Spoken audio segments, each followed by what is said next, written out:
What's up guys, Andre here, bringing you some news about a patent filed by Nintendo that might hint at upcoming hardware coming from them.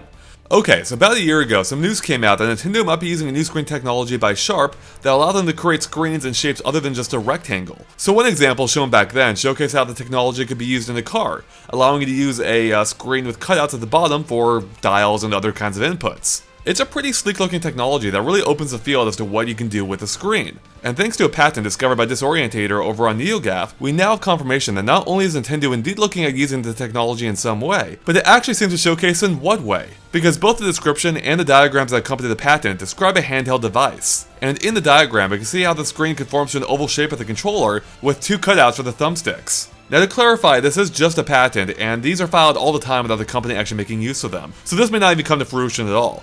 But if it does, keep in mind that the patent probably doesn't reflect what the final device will actually look like. Patents rarely do.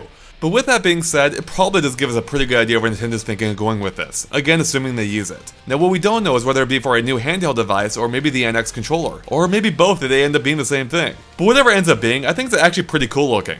They're basically taking the screen of like the gamepad or the Nintendo DS and expanding it to take up the entire face of the device. So that'll allow them to make the screen bigger without making the device itself huge. And I think this could have some pretty interesting applications for how it's used.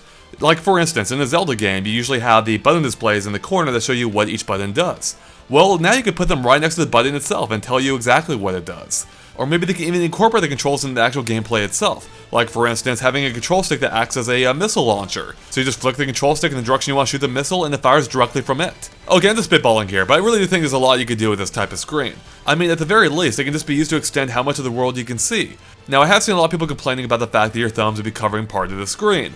And while that is a potential issue, I feel like most game developers will work around that, using the center part of the screen as the main area, with the area outside that, again, just acting like an extended portion of the world. Now, there is one more interesting thing about this patent, and that's the fact that, as far as I can tell, there are no physical buttons mentioned on the face of the device. We can see some shoulder buttons there, but no actual physical buttons on the face. Now, I do think odds are this is just for the patent, and there will in fact be physical buttons on the device itself, or on the face of it specifically, but you never really know with Nintendo. They could go with an all-digital button representation. Now, I don't think they will, given how much they've stressed the importance of physical buttons before, but Nintendo really does like to throw a curveball every now and then, and it would allow them to make better use of the screen without having to have buttons take up set portions of it. But for me personally, I really hope they don't go that route and actually do use physical buttons, because I don't find touchscreen buttons to be that responsive, especially in games where you need it, like Nintendo games. Alright guys, and there you have it. That's everything we know about the patent. So, thanks for watching. Of course, stay tuned to GameXplain for maybe more on this at some point in the future, and other things gaming as well. See you guys later. Bye.